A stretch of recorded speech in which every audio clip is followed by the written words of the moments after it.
Assalamualaikum warahmatullahi wabarakatuh. Welcome back to English class with me, Tutin Suniatin. How are you, students? I hope you are well and healthy for today. Alright, let's continue to our lesson. Today, we are going to talk about offering for help or service. It means that menawarkan bantuan atau menawarkan jasa. Okay, what is offer? Offer here is to give something to someone, either physical or abstract. It means that artinya offer di sini artinya adalah memberikan sesuatu kepada orang lain, baik itu memberikan bantuan secara secara fisik ataupun bukan, gitu ya.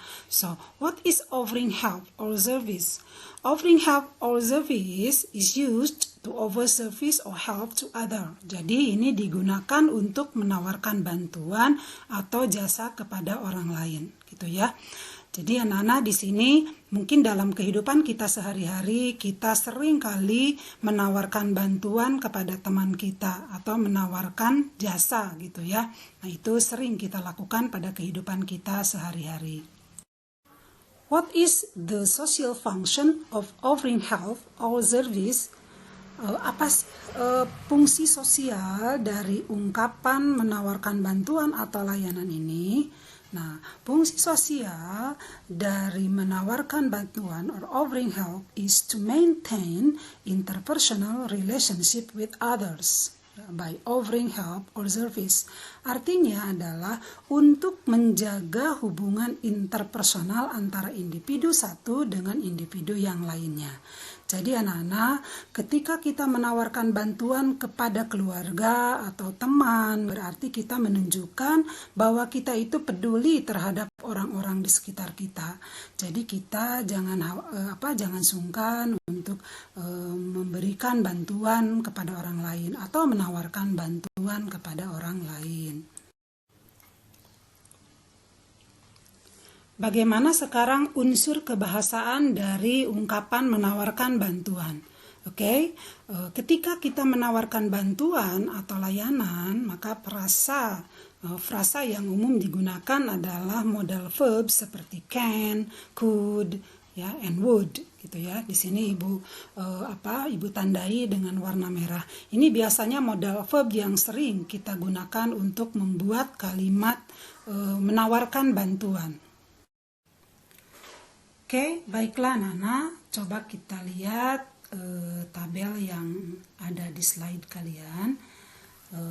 Here are some examples of how to express our offering help by using may I, can I, what can I do for you, how if I, and what if I. Okay, look at the examples. May I, bolehkah saya, gitu ya. Bolehkah saya, may I itu ya. That box must be so heavy. May I help you? That box must be so heavy. Artinya kotak itu pasti sangat berat. May I help you? Bolehkah saya bantu?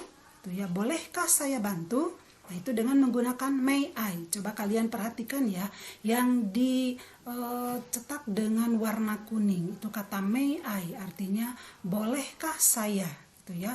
Oke, yang kedua sekarang can I. Jadi boleh menggunakan modal verb can. Can I? What are you looking for, sir? Apa yang sedang Anda cari, Pak? Can I help you? Bisakah saya bantu? Bisakah saya bantu? Gitu ya, can I. Jadi menggunakan kata modal verb can. Okay, next. What can I do for you? Apa yang bisa saya bantu? For example, it looks like you are so busy today. Kelihatannya Anda sangat sibuk hari ini. What can I do for you? Apa yang bisa saya lakukan? Apa yang bisa saya lakukan? What can I do for you? Itu apa yang bisa saya lakukan untuk Anda, begitu ya. Nah, kemudian how if I, you look so confused with this work. Anda kelihatannya sangat bingung dengan pekerjaan ini. How if I? Bagaimana jika saya, gitu ya? How if I help you to finish it? Bagaimana jika saya menolong Anda untuk menyelesaikannya? Gitu, di sini menggunakan how if I, gitu ya, contohnya. And then what if I? Bagaimana jika saya? The assignment from the teacher is very difficult to finish. You look so confused. What if I help you with the assignment? Tugas dari guru itu sangat sulit untuk diselesaikan. Anda atau kamu kelihatan sangat bingung. Gimana kalau saya menolongmu untuk mengerjakan tugasmu, gitu ya? Nah, itu menggunakan contoh-contoh ini menggunakan beberapa model verbs. Jadi may, ada can, gitu ya. Nah, di sini ada juga yang menggunakan what can I do for you, atau how, atau what, gitu ya. Nah, perhatikan oleh kalian bagaimana struktur kebahasaannya, gitu ya, dalam membuat contoh ungkapan menawarkan bantuan. Oke, nah sekarang ketika ada seseorang yang menawarkan bantuan, pasti tidak setiap orang ada yang menerima bantuan tersebut, atau bahkan ada juga yang tidak menginginkan bantuan orang lain, gitu ya. Maka di sini ada dua respon, yaitu accepting atau menerima bantuan, atau declining artinya menolak, gitu ya. Alright, ketika kalian menerima bantuan orang lain, maka there are so many expression we can use. For example, jadi banyak sekali ungkapan-ungkapan ketika kita menerima bantuan dari orang lain. For example, yes please, gitu ya, artinya kalian menerima. Or thank you, gitu ya. Biasakan ketika orang lain menawarkan bantuan, maka kita selalu mengucapkan terima kasih, thank you, gitu ya. Thank you, it's very kind of you. Terima kasih, kamu baik sekali, gitu ya. Thank you, it's very kind of you. I really appreciate, saya sangat menghargainya, gitu ya. Saya sangat menghargainya. I would like it very much. I would like it very much. Kadang-kadang I would itu selalu disingkat dengan I would like it very much. Aku akan sangat menyukainya, gitu ya. Nah, kemudian yes please, that would be lovely. Ya, itu menyenangkan, gitu ya. Jadi banyak sekali sih sebetulnya ya bagaimana ketika kita mau menerima bantuan dari orang lain. But ada juga yang menolak, gitu ya. Nah, tetapi tetap tentu saja kita harus ketika kita tidak menerima bantuan orang lain, maka selalu kita mengungkapkan dengan bahasa yang sopan, gitu ya, dengan cara yang santun, gitu. Oke, contohnya di sini ketika kalian menolak, it's okay, I can do it myself. Terima kasih, aku bisa melakukannya sendiri, gitu ya. Or no thank you, tidak, terima kasih, gitu ya. No thank you. Don't worry, I can handle it. Jangan khawatir, saya bisa mengatasinya. No thanks, I don't need any help. No, tidak, terima kasih, aku tidak membutuhkan bantuan. Don't worry, I will do it myself.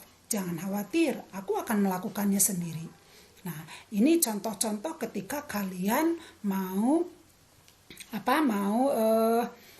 menolak ataupun menerima bantuan orang lain. Oke, mudah-mudahan kalian bisa memahami ya apa yang Ibu jelaskan hari ini. Jadi di sini sering kita menggunakan modal verbs, yaitu menggunakan may, menggunakan can, atau juga menggunakan would, gitu ya. Ada yang menggunakan would juga.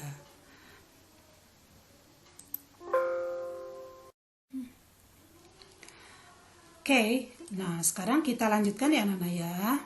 Oke, berikut contoh offering help and services dengan kalimat yang formal. Gitu ya, karena kita tahu bahwa setiap ungkapan itu pasti ada yang menunjukkan ungkapan yang resmi ataupun yang tidak resmi.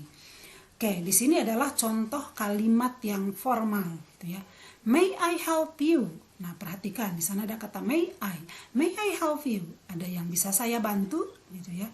Would you like me to help you? Apakah Anda ingin saya membantu Anda? Would you like me to help you? Jadi would you like me to? Shall I help you? Nah, di sini juga ada model shall gitu ya, shall. Shall I help you? Haruskah saya membantu Anda? Should I open the window? Haruskah saya membuka jendela? Nah, coba kalian perhatikan. Ini sering kali digunakan ketika kita menawarkan bantuan tapi secara formal. Oke, kita akan lanjutkan lagi. Nah, berikutnya adalah contoh menawarkan bantuan atau jasa dengan kalimat yang tidak formal or informal. Nah, di sini menggunakan do you want me to? Do you want me to help you? Apakah kamu mau aku membantumu? Gitu ya. Can I get you some paper? Bisakah aku membantumu mengambilkan bisakah aku membantumu mengambilkan kertas? What if I help you doing the homework? What if I help you doing the homework? Bagaimana jika aku membantumu mengerjakan PR, gitu ya, mengerjakan PR atau homework, gitu ya. Nah, di sini contoh-contoh kalimat yang yang tidak formal, gitu ya, atau informal. Well, my students, demikianlah pembelajaran hari ini tentang offering help, tentang menawarkan bantuan atau layanan kepada orang lain. Mudah-mudahan apa yang sudah kita pelajari hari ini kalian bisa memahaminya dengan baik, karena Ibu yakin materi ini sebetulnya bukan hal yang baru buat kalian, karena kalian juga pernah mendapatkan materi ini ketika kalian berada di SMP gitu ya. Right, my student, kalian nanti tinggal mencatat hal-hal penting apa yang kalian pelajari hari ini. Silakan kalian catat di buku catatan kalian masing-masing. Jangan lupa untuk tetap menjaga kesehatan dan kalian tetap semangat untuk belajar. Thank you and enjoy for watching. Remember, here there is a caption. Jadi ada sebuah caption ya di bawah. Coba kalian ingat. Di sini ada kalimat memberi pertolongan kepada orang lain bukan dinilai dari berapa banyak bantuan yang bisa kita beri, tapi pada berapa besar ketulusan yang menyertai pemberian itu. Terima kasih. Wabillahi taufik wal hidayah. Wassalamualaikum warahmatullahi wabarakatuh.